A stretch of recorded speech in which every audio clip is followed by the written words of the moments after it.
May nakandang sorpresa si David Archuleta sa Pinoy fans para sa kanyang upcoming concert this weekend. At ang bigating win ni Taylor Swift na ngayon isa sa most awarded artists sa history ng MTV Video Music Awards. Saksi, si Nelson Canlas. It's another historic moment para kay international pop star Taylor Swift sa 2024 MTV Video Music Awards. The VMA goes to Taylor Swift! Extra enchanted din ang kanyang VMAs moment dahil sa kanyang 7 awards, gaya ng Artist of the Year, Best Pop and Video of the Year Award para sa kantang Fortnite with Post Malone. Ang sweet victory na yan became sweeter sa kanyang speech. I would always just hear like someone like cheering and like woo, like from across the studio where we were shooting it, and that one person was my boyfriend Travis. Think about me every night, oh, is it that sweet I can say? Na LSS na ba lahat? Deserve! Dahil ang Espresso ang nagwagi bilang Song of the Year by Sabrina Carpenter. Rockstar Who, Blackpink Lisa's Got You, nang maiuwi niya ang Best K-Pop Award. Siyempre sa usapang K-Pop, hindi magpapahuli ang God of Music 17 as they slay again na nagwagi bilang Best Group sa VMA.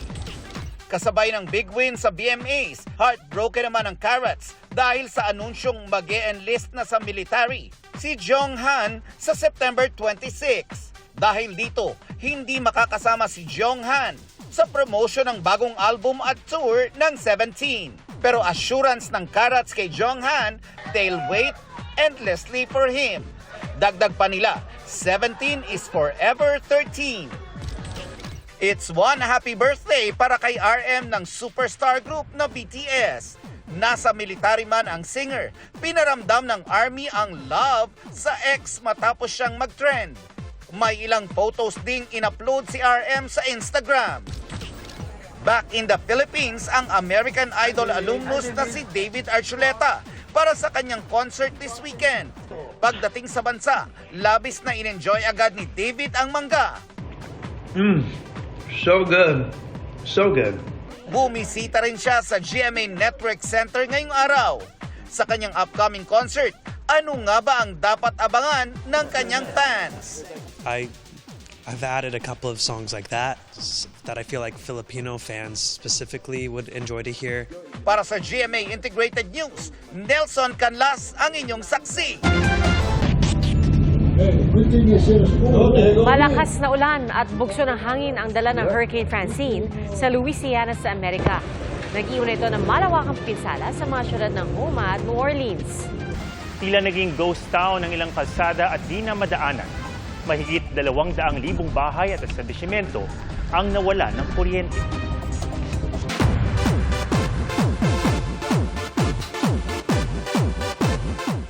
Uuwi na po sa Pilipinas si Chris Aquino. Dito muna ipagpapatuloy ang pagpapagamot niya. Sa isang post, sinabi ng aktres na sasailalim siya sa ikalawang batch ng immunosuppressant infusions.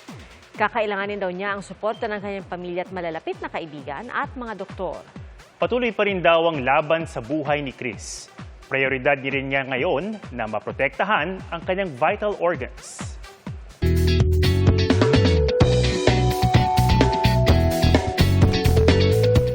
Imbes na sa lupa, sa tubig nagpabilib ang isang motorcycle rider sa Georgia.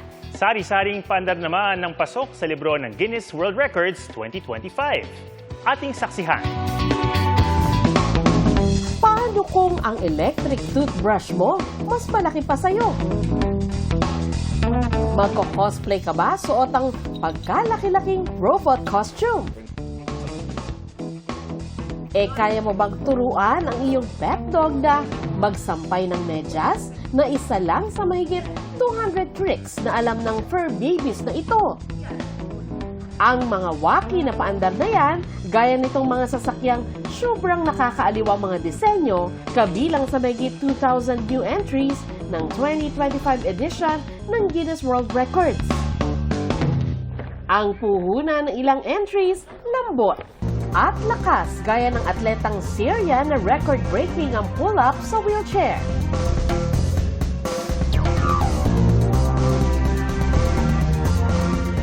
Sa mga bagets, paandar din itong skateboarder sa Japan. At itong magician mula Ireland para sa dami ng kaya niyang tricks in 1 minute. Habang ang 16-year-old na teenager na ito sa USA, bukod sa halos 7-footer, higante rin ang mga paa at mga kamay, kayang sapuhin ang basketball. Speaking of paandar, ang biker namang ito sa Georgia, sinagad ang pagka-daredevil. Imbis na sa lupa, sa dagat siya, nagpakitang gilas.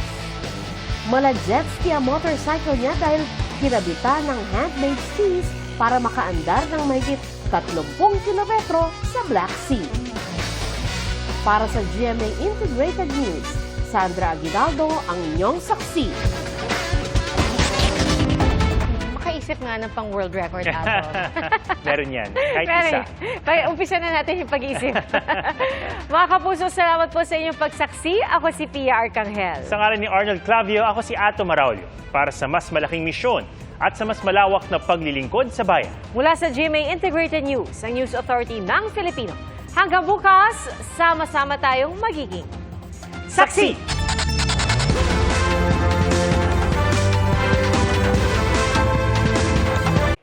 Mga kapuso, sama-sama tayong maging saksi.